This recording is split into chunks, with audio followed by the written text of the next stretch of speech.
Itulah makna orang yang dirindukan oleh para malaikat.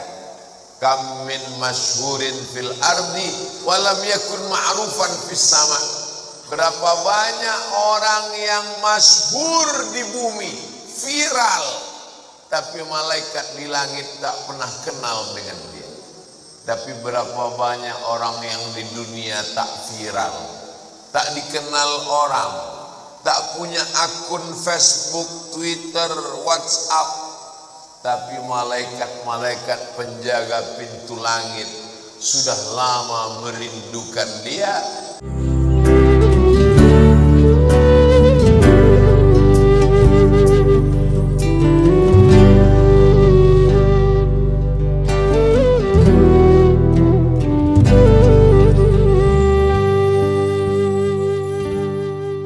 Lalu kemudian setelah ditutupkan, kita pun ruh keluar dari jasad.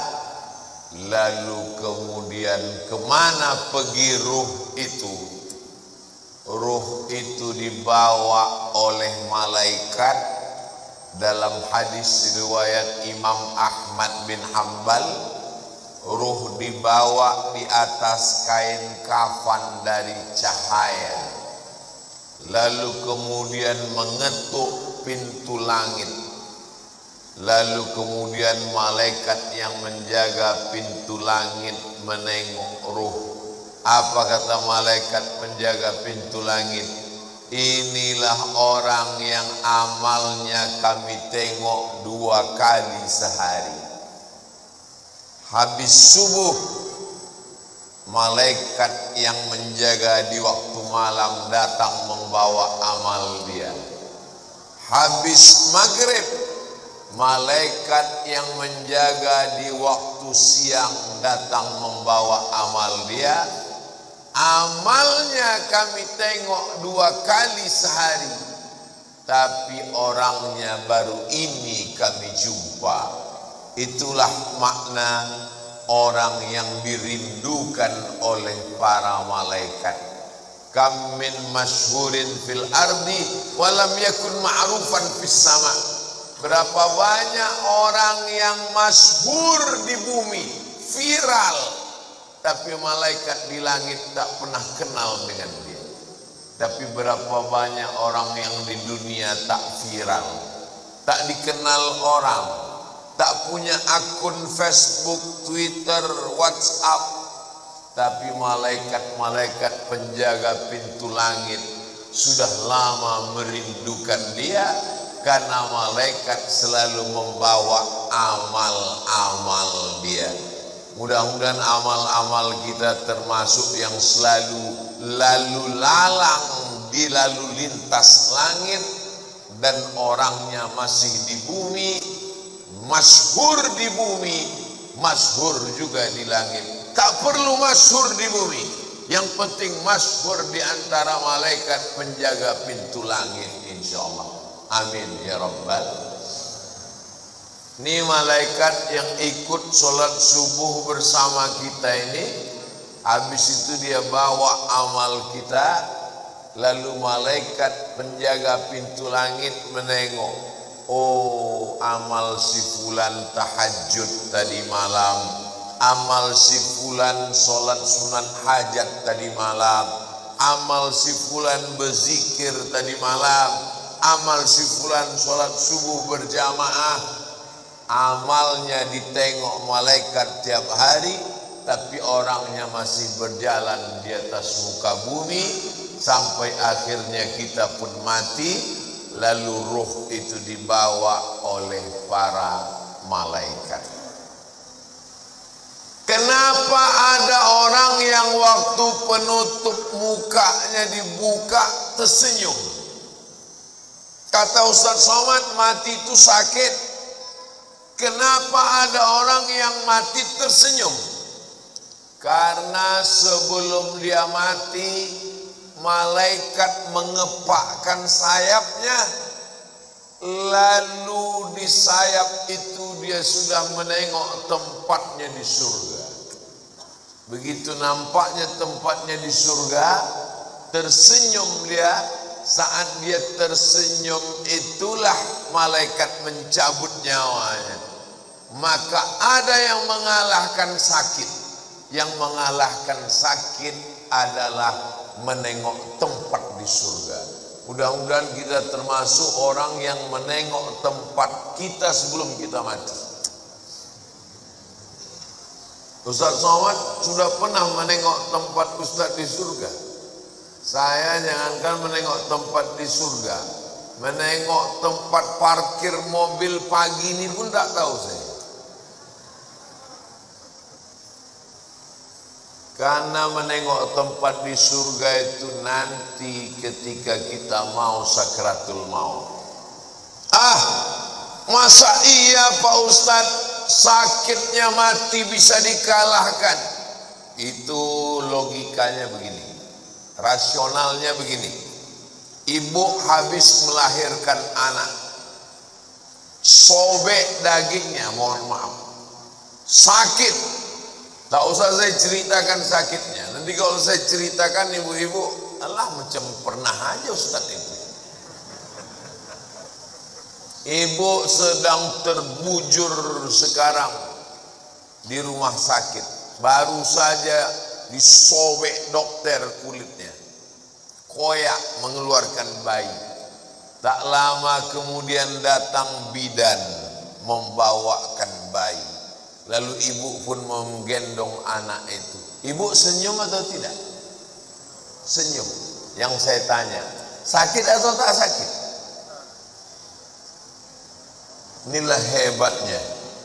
Ibu yang saya tanya, bisa pula bapak itu merasakan sakit. Kan memang cinta sejati lah orang.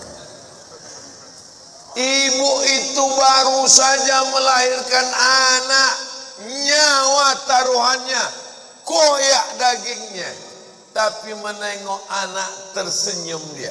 Begitulah mati itu, sakit, tapi sakitnya kalah. Kenapa? Karena menengok tempat di surga, ditunjukkan Allah. Itu salah satu tanda husnul khatimah. Orang yang husnul khatimah itu irqul jabin. Irqul jabin, berkeringat jabin di atas kening atas. Kenapa? Kenapa orang yang mati husnul khatimah itu berkeringat di atas jabin ini? Karena malu. Biasanya orang kalau malu kan merah wajahnya karena tersipu malu. Maka orang yang meninggal menengok tempatnya di surga, malu dia karena amalnya tak seberapa. Aku amalku rasanya tak seberapa, kenapa besar kali balasan yang kau kasih ya Allah. Maka salah satu tandanya adalah irqul jabin, keluar macam keringat kecil di atas. Tapi jangan pula gara-gara ini biar supaya suami ibu disangka husnul khatimah, begitu mati langsung semprotkan air ke keningnya. Itu tak usah dibuat-buat, serahkan aja kepada Allah Subhanahu wa ta'ala.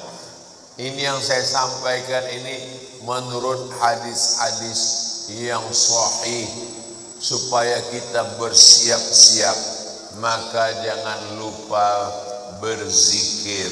Zikir ini banyak kali Pak Ustaz. Kata guru saya Syekh Umar Al-Ma'ruf Ali, dia keturunan dari Syekh Muhammad Tayyib.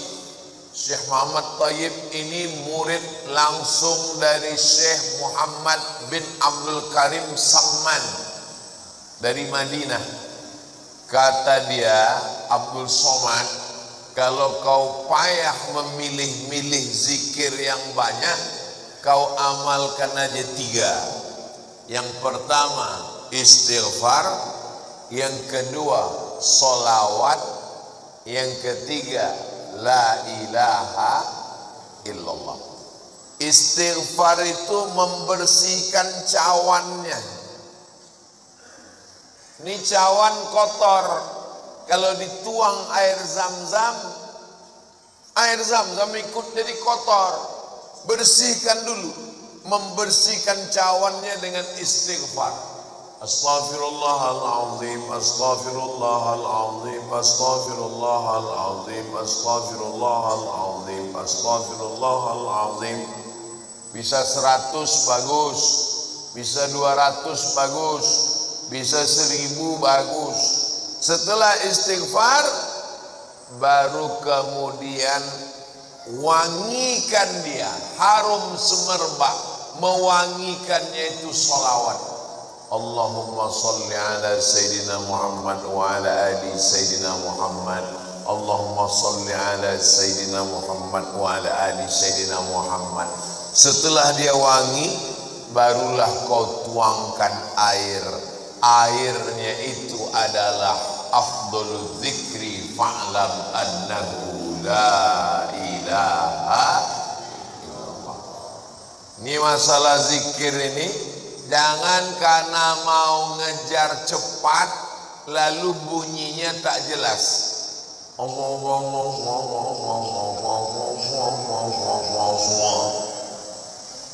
Astaghfirullahaladzim, astaghfirullahaladzim, astaghfirullahaladzim. Ada orang beristighfar pakai lagu. Astaghfirullah Rabbal baraya. Bagus, tak salah. Ada orang istighfar pakai suara. Astaghfirullahaladzim, astaghfirullahaladzim, astaghfirullahaladzim. Bagus. Saya Pak Ustadz lebih khusyuk kalau dalam hati.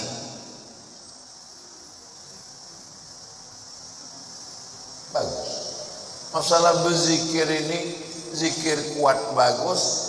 Jangan gara-gara zikir kuat sama zikir pelan berkelahi di masjid. Berkelahi antara zikir kuat dengan zikir pelan di masjid, sampai cerita itu keluar masjid. Apa kata orang luar masjid? Untung kita tak ke masjid. Coba kalau kita ke masjid berkelahi kan, bagus kita di luar masjid nih lagi. Nah, jadi yang berzikir kuat silakan. La ilaha illallah, la ilaha illallah. Bagus, tak salah. Yang berzikir pelan bagus. La ilaha illallah, la ilaha illallah. Zikir kawan pelan, kita mau kuat, kita paksakan dia, kita ke telinga dia. La ilaha illallah. Apa mau kau, kata dia. Kelahi kita dalam masjid. Saya Pak Ustadz terganggu kali saya sama zikir orang ini. Saya kalau udah dengar orang yang berzikir kuat, terganggu saya Pak Ustadz. Berarti ada setan dalam diri kau. Orang yang terganggu dengan zikir berarti ada setan. Zikir tidak pernah mengganggu kita. Sebagaimana kita mendengar suara bacaan Al-Quran. Kalau ada orang terganggu mendengar bacaan Al-Quran, itulah makna ruqyah. Diruqyah dia biar keluar hantu setan dari dalam diri. Habis sakratul maut selesai. Lalu kemudian kita pun masuk ke liang lahat. Tapi tadi ruhnya udah diangkat ke langit Pak Ustadz. Waktu jasad masuk ke liang kubur, maka ruh turun balik, dimasukkan Allah ke alam kubur untuk menjawab pertanyaan malaikat Mungkar Nakir. Iya, kalau jasadnya masuk kubur, kalau matinya diterkam singa, kalau matinya di sungai Amazon, dimakan ikan piranha 1000 ekor, kemana pergi ruhnya? Kalau matinya tabrakan beruntun hancur macam daging kena blender, kemana pergi ruhnya? Maka nama alamnya adalah alam barzakh. Dia tidak disebut dengan dunia karena dia sudah mati. Dia tidak disebut dengan akhirat karena dunia masih ada. Pemisah antara dunia dengan akhirat namanya alam barzakh. Tengok dalam surat Ar-Rahman, bainahuma barzakhul la yabghiyan. Jadi ruh yang sudah diangkat ke langit diperkenalkan ke malaikat, diturunkan balik masuk ke dalam jasad untuk menjawab pertanyaan mungkar nakir. Setelah itu ruh dalam genggaman kudrat iradat kuasa Allah Subhanahu wa ta'ala, maka ruh menantikan amal yang mengalir.